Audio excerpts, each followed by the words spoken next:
Adit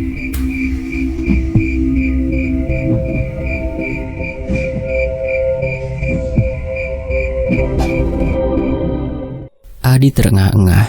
Dia benar-benar ketakutan. Jantungnya terasa mau lepas. Sosok Pak Dirman benar-benar mengerikan. Sial, di mana ini?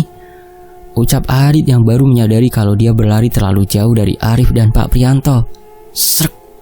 Adit langsung menoleh. Jelas sekali ada sesuatu yang sedang berjalan di belakangnya. Sial, sial, sial, kata Adit merutuki kebodohannya.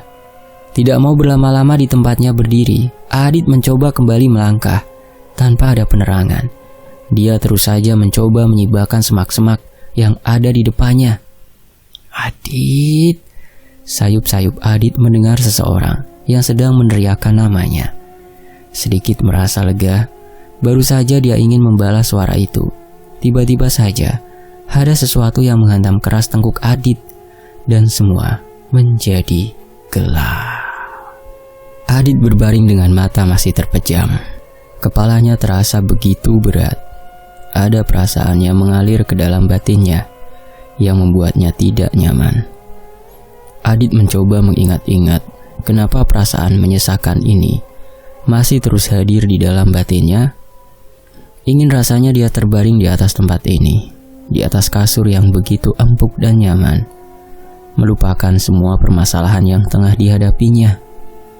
Lambat laun, Adit ingat kalau semalam dia tengah berlari ke arah hutan dan ada sesuatu yang memukul bagian belakang kepalanya. Mengerjapkan mata berkali-kali, Adit mencoba untuk membuka matanya yang masih begitu berat. Kini Adit tahu kalau dia sudah berbaring di atas kasur di dalam kamar bekas ayahnya. Sudah bangun, Dit? Ucap suara yang sangat Adit kenali dan rindukan. Ibu, ujar Adit parau, dan masih saja memandang Shinta dengan tatapan keheranan. Kok ibu ada di sini? Tanya Adit. Iya, semalam nenek menghubungi ayahmu, jadi kami langsung berangkat ke sini. Gimana kondisi kamu, Dit? Jawab Shinta datar dengan tatapan yang tajam ke arah Adit. Ini baru pertama kalinya dia melihat ibunya menatapnya seperti itu. Adit nggak apa-apa, Bu. Bagaimana Adit bisa sampai di sini? Seingat Adit semalam Adit pingsan di tengah hutan. Kata Adit mencari penjelasan, mengabaikan keheranannya. Untungnya Pak Kades menemukanmu dan langsung membawamu ke sini. Sudah, sekarang kamu istirahat dulu, kata Shinta dan langsung beranjak keluar kamar. Adit masih ingin mendengar penjelasan dari ibunya, tapi kepalanya begitu pusing. Sesekali dia meraba bagian belakang lehernya yang masih terasa kaku. Tidak kuat untuk bangun, Adit kembali merebahkan tubuhnya dan menatap mata. Pulang, Dit. Seketika Adit membuka mata, celingukan mencari sumber suara yang baru saja dia dengar. Arif, batin Adit. Ya, jelas sekali itu adalah suara milik Arif. Tapi sekarang di kamarnya tidak ada siapapun. Pelan Adit mencoba beranjak dari tempat tidurnya. Penasaran dengan suara-suara yang muncul dari arah luar. Saat membuka pintu kamar, Adit tercengang. Seluruh anggota keluarganya sudah duduk di ruang keluarga rumah Nek Harjo. Semua nampak tersenyum saat melihat Adit. Bang Adit udah sembuh? Tanya Nisa yang langsung berdiri menghampiri Adit. Iya, udah Nis. Nisa, kau udah sampai sini? Kangen sama abang ya? Tanya Adit gemas sambil mengusap-usap kepala Nisa. Dit, duduk sini. Melihat ke arah sumber suara, Adit tidak berani menolak. Jika ayahnya sudah meminta sesuatu, berarti itu adalah perintah yang mutlak dan harus dikerjakan. Iya ya, jawab Adit yang langsung berjalan menuju sofa ruang keluarga. Kenapa kamu tidak cerita sama ayah atau ibu? Tanya Gunawan lembut. Adit heran, sejak kapan Gunawan, ayahnya, mengeluarkan nada suara lembut seperti itu? Adit tidak mau membuat kalian kepikiran, jawab Adit terbata. Sebenarnya Adit merasa bahagia karena bisa berkumpul dengan keluarganya di rumah Nek Harjo. Akan tetapi, Entah kenapa pikiran Adit justru melayang ke arah Arif dan Pak Prianto. Terlebih saat ini ada sesuatu yang membuat Adit heran dengan perilaku kedua orang tuanya. "Kenapa, Dit? Kok melamun?" ucap Gunawan yang sedang memperhatikan Adit. Arif dan Pak Prianto gimana, Pak? Semalam Adit pergi bersama mereka ke hutan. Mereka baik-baik saja kan? Tanya Adit. Seketika raut wajah mereka berubah. Yang awalnya tersenyum bahagia tiba-tiba saja menjadi murung. "Pak?" tanya Adit sekali lagi. Adit mengedarkan pandangannya. "Ada kejadian apa saat Adit pingsan tadi?" tanya Adit ke siapapun yang ada di sana. "Arif ditemukan meninggal," ucap Pak D Marwanto. Adit terdiam, memandang Pak D-nya dengan tatapan kebingungan. "Pak D jangan bercanda. Semalam Adit lihat dia masih sehat kok," kata Adit yang masih tidak percaya dengan ucapan Pak D-nya. "Kamu yang sabar ya, Dit. Memang mungkin ini sudah takdirnya. Semalam setelah Pak Kades membawamu ke rumah, dia meminta bantuan warga untuk pergi ke dalam hutan. Saat mereka tiba di depan gubuk, Arif sudah ditemukan meninggal dengan luka sayatan di tubuhnya. Jelas, Nek Harjo." Seketika perasaan Adit menghilang. Ada sesuatu yang jatuh turun ke dasar perutnya. Tidak mungkin Arif meninggal. Batin Adit masih tidak percaya. "Kalian jangan bercanda. Arif tidak mungkin meninggal. Dia orang yang tangguh," kata Adit dengan suara panik. Namun semua wajah di sekitarnya tidak menunjukkan kalau mereka sedang bercanda. "Setelah ini kamu ikut Pak D," kata Pak D Marwanto. "Kemana, Pak D?" tanya Adit yang masih memiliki kecurigaan kepada Pak D-nya. Ingatan bagaimana saat laki-laki ini sedang melakukan ritual masih membekas jelas di ingatan Adit. "Sudah, ayo ikut," ajak Pak D-nya yang langsung saja berdiri dan menarik tangan Adit. Dia memandangi sekitar. Tidak ada yang mencoba mencegah. Bahkan Sinta malah menampilkan senyum simpul di bibirnya. Tidak bisa menolak, Adit mengikuti apa yang ingin ditunjukkan oleh Pak D Marwanto. Mereka kini berjalan menyusuri jalanan desa. Sungguh aneh, Adit tidak melihat seorang pun. Padahal waktu masih menunjukkan sore hari. Hanya saja memang langit terlihat mendung. Mereka terus saja berjalan. Entah kenapa Adit merasakan perjalanan begitu jauh, hingga dia sampai di sebuah tikungan. Dada Adit bergetar saat melihat ada bendera berwarna putih yang diikatkan pada sebatang bambu. Kini Adit sudah berdiri, tidak jauh dari sebuah rumah. Adit berhenti dan terus memastikan bahwa apa yang dia lihat saat ini hanyalah sebuah halusinasi. "Ayo," ajak Pak D Marwanto yang saat ini melihat Adit yang justru berdiri mematung. Berjalan pelan-pelan, Adit mencoba untuk menguatkan mentalnya. Suasana di rumah itu sudah ramai dengan orang. Setiap pandangan yang Adit lihat adalah kemurungan dan kesedihan. "Dit," ucap Pak Prianto saat melihat keberadaan Adit di depan pintu rumahnya. Seketika Pak Prianto memeluk Adit. "Maafkan Arif, kalau selama ini dia punya salah sama kamu," ucapnya parau. Tidak ada jawaban yang keluar dari mulut Adit. Ia mencoba untuk masuk ke dalam rumah. Di sana hanya ada beberapa orang. Belum juga dia melangkah menuju sosok yang tengah terbujur kaku di tengah ruangan. Tiba-tiba saja jantungnya berdebar dengan keras. "Ningrum?" gagap Adit saat melihat wanita yang sedang berjalan dari arah dapur. "Kenapa, Dit?" tanya Pak D yang keheranan dengan sikap Adit. Itu Pak D, Ningrum," kata Adit sambil menuju ke arah wanita yang sudah beberapa meter di depannya. "Iya, itu Ningrum. Memangnya kenapa?" Sekali lagi Pak D Marwanto bertanya. Namun Adit menggelengkan kepalanya. "Tidak mungkin, pasti ini mimpi," ucap Adit sambil memukuli pipinya sendiri. "Adit, kamu kenapa?" tanya Pak D Marwanto kebingungan. "Ningrum, Pak D. Itu Ningrum. Dia sudah mati, itu setan Ningrum," ucap Adit panik sambil mencoba untuk mundur menjauhi Ningrum. Sedangkan Ningrum hanya menoleh kebingungan ke arah sekitar. "Sadar, Dit, sadar," kata Pak D Marwanto sambil memegangi Adit. Takut kalau kematian Arif membuat Adit shock dan berpikir hal yang tidak-tidak. Sedang Adit masih tidak percaya dengan apa yang dia lihat.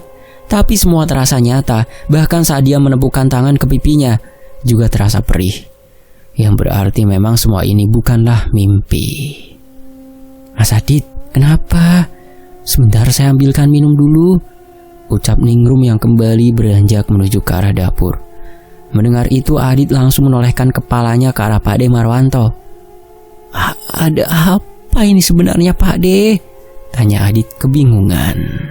Apanya yang ada apa, Dit? Pak De tidak paham dengan ucapanmu, kata Pak De yang juga masih kebingungan.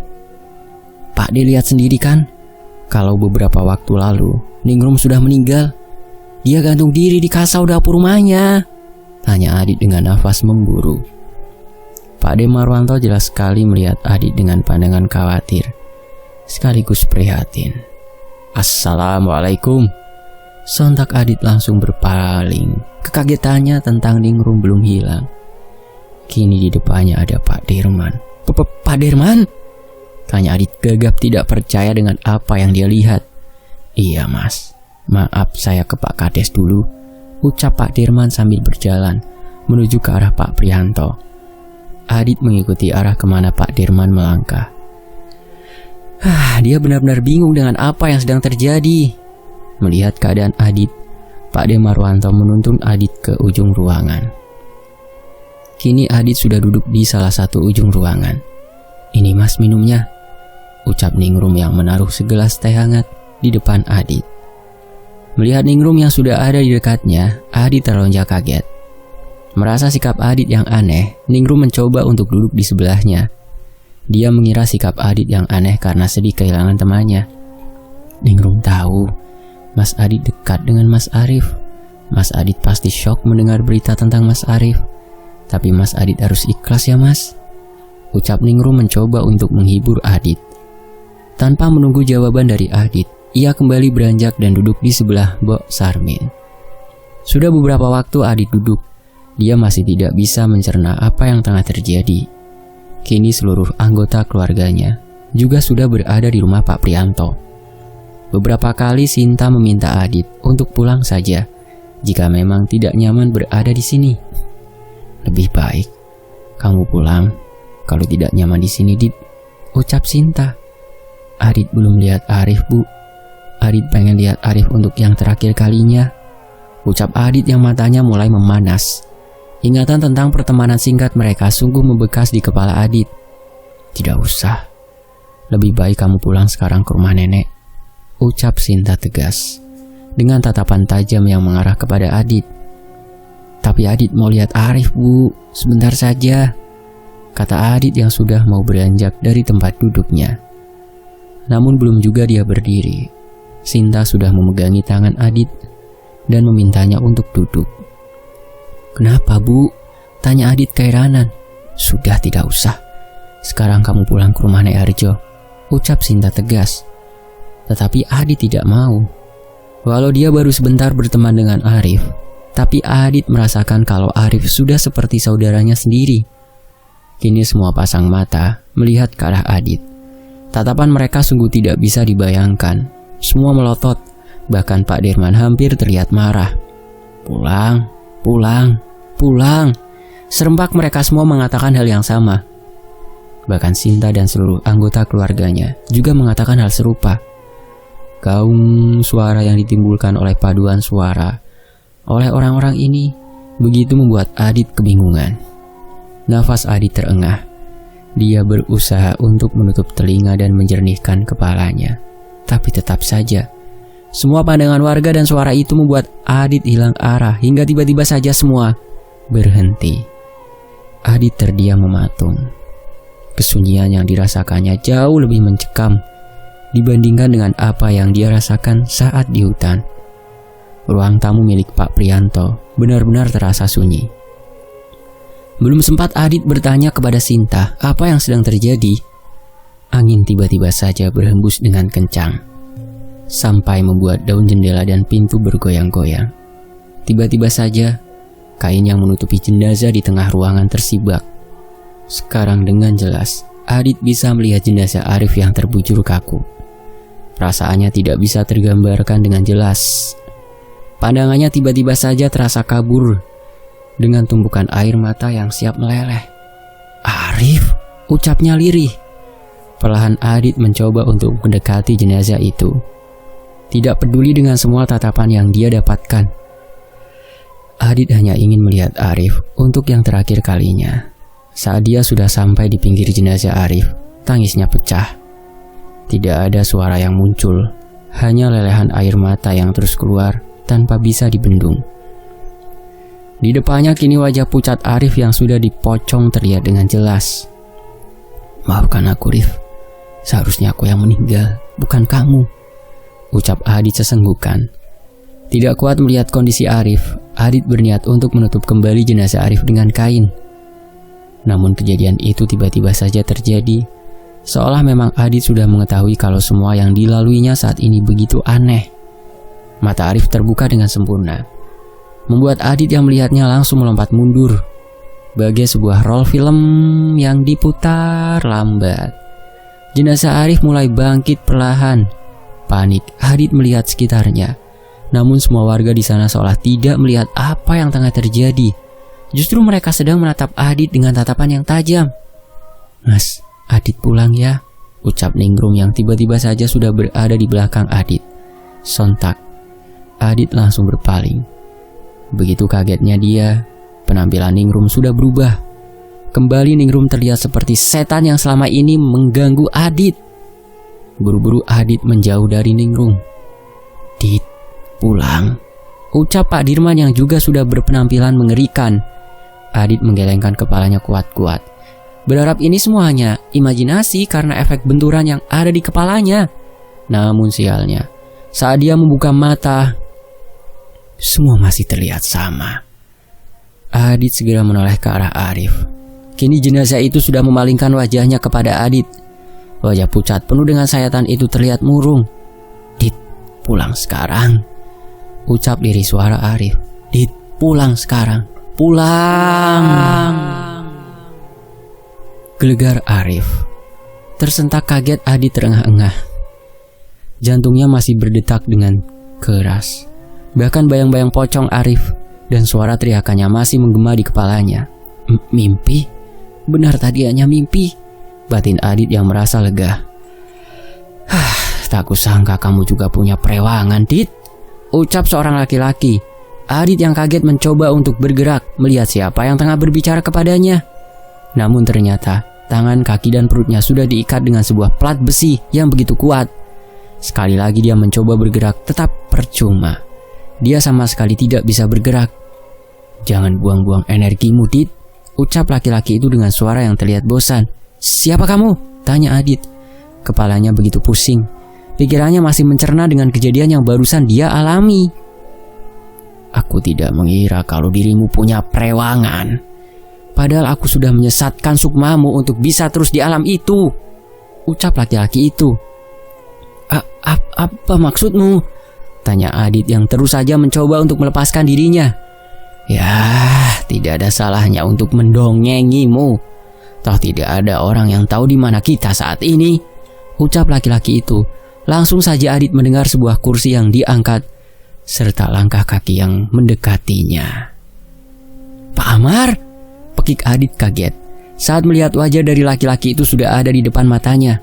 "Kenapa, Dit? Bukannya kamu juga sudah mencurigaiku? Atau Pak Demu justru lebih mencurigakan?" ucap Pak Amar terkekeh. "Bajingan, lepas!" ucap Adit sambil terus memberontak. Mendengar umpatan Adit, seketika Pak Amar terdiam dan mengambil pisau yang ada di meja di belakangnya. "Siapa yang bajingan, Dit?" ucap Pak Amar lirih sambil mengoles-oleskan ujung pisaunya ke pipi Adit. Adit terdiam. Posisinya saat ini sedang tidak beruntung. Tidak mungkin dia melawan Pak Amar. Otak Adit terus berpikir, "Kenapa diam? Takut akan kubunuh seperti aku membunuh Ningrum dan yang lainnya?" ucap Amar yang terus saja masih mengelus-elus pipi Adit dengan pisau yang ia pegang. "Nah, sekarang saat kita sudah bisa mengatur emosi, aku akan mendongengimu sebelum kita melakukan ritual," kata Amar dengan senyum tanpa kebahagiaan. Adit hanya diam tidak menjawab perkataan dari laki-laki gila yang ada di sampingnya. Berpuluh-puluh tahun yang lalu, mungkin kau belum lahir, ada sebuah keluarga kecil yang hidup dengan kemiskinan. Pasti kau tidak pernah tahu kan, Dit? Rasanya menahan lapar. Ya, itu adalah keluargaku. Hari-hari aku hidup dengan keadaan serba kekurangan. Dan kau tahu, Dit, apa yang dilakukan oleh ibuku yang tercinta? Dia tidak betah dengan keadaannya dan pergi meninggalkan anak dan suaminya. Ucap Amar dengan menampilkan wajah seolah-olah sedang sedih. Terus apa hubungannya denganku bajingan? Gerap Adit yang sudah mulai tidak tahan dengan kelakuan Amar. Shh, tunggu dulu, aku belum selesai cerita. Pasti kau juga ingin mengetahui alasan kenapa kau di sini sekarang kan? Tanya Amar dengan seringai yang menyebalkan. Kita lanjutkan. Beberapa waktu bapakku merasa terpukul dengan kepergian ibu. Hampir kami tidak makan selama berhari-hari. Tidak ada seorang pun yang peduli dengan kami. Bagi warga desa, kami hanyalah sampah yang memang semestinya tidak layak untuk diberikan pertolongan. Kau tahu kenapa? Karena orang tuaku sering berhutang kepada mereka. Aku masih ingat sore itu. Bapak pulang dengan kondisi raut wajah yang benar-benar sedih dan marah. Setelah itu baru aku tahu kalau istri Derman baru saja memaki-maki bapakku karena mau meminjam beras untuk kami makan. Maka mulai malam itu bapak pergi ke hutan. Jelas Amar. Ada sedikit jeda. Adit melihat Amar menghela nafas dan matanya terlihat menerawang, seolah dia sedang mengingat kejadian yang benar-benar menyakitkan untuk diulang kembali. Mohon maaf kalau saya salah mengenai opini saya ya. Kalau sekarang ada Bang Tongol tuh yang naik Revo atau Supra. Kalau semua udah gak bisa minjemin, tinggal Om, sini Om, mampir Om. Modal KTP jepret 200.000 buat makan. Ya, tapi entah pekan depannya mau balikin gimana caranya. Ya, itu realita di kehidupan sekarang. Daripada yang langsung memuja kan? Ayo, bagai pisau yang bermata dua nih kalau seperti ini. Entah kata mereka yang di golongan katanya riba, yang di golongan katanya sesama ikhlas. Ya prakteknya saja dilihat di realitanya. Mau makan itu orang. Kita lanjut. Singkatnya bapak pulang dengan sesuatu yang berbeda. Dia mulai melakukan ritual tumbal tali perawan. Tapi ada masalah yang belum bisa dipenuhi oleh bapakku. Salah satu syarat untuk melakukan ritual ini adalah dengan mengambil ari-ari dari wanita yang hamil. Akan tetapi belum menikah atau tidak bersuami. Nah, jelas di situ bapakku mendapatkan kendala. Bagaimana dia bisa mendapatkan syarat tersebut? Karena tidak mungkin dia menghamili warga desa. Tapi bapakku tidak kurang akal. Maka bapak membuat suatu ritual pemindahan janin. Ucap Amar. Pemindahan janin? Kata Adit heran sampai dia lupa kalau nyawanya sedang terancam. Apa Arif tidak pernah menceritakan kepadamu? Aku yakin dia sudah menyadari. Ya, ritual pemindahan janin. Bapak melakukan sebuah ritual memindahkan janin dari rahim perempuan yang sudah menikah ke gadis yang masih perawan. Tentu ini menjadi sebuah dilema. Siapa yang tahu kalau ada wanita yang tengah hamil muda? Tapi untungnya sosok itu selalu memberikan kisikan siapa saja yang pantas untuk menjadi tumbal dari lelaku yang bapakku perbuat. Bersambung, demikianlah bagian 10 di Fakta Sejarah. Buat teman-teman yang pengen tahu ending dari kisah ini duluan tanpa proses editing yang suaranya acak-adul gitu ya, bisa teman-teman lihat di Wen Antoni channel YouTube. Nanti di layar akhir ada atau di kolom deskripsi atau di kolom komentar yang pertama nanti saya pin ya untuk menuju ke channel Wen Antoni. Jangan lupa di sana juga di subscribe ya teman-teman ya. Mohon saya nih. Saya pamit, wassalamualaikum, sampai jumpa di bagian akhir. Bye.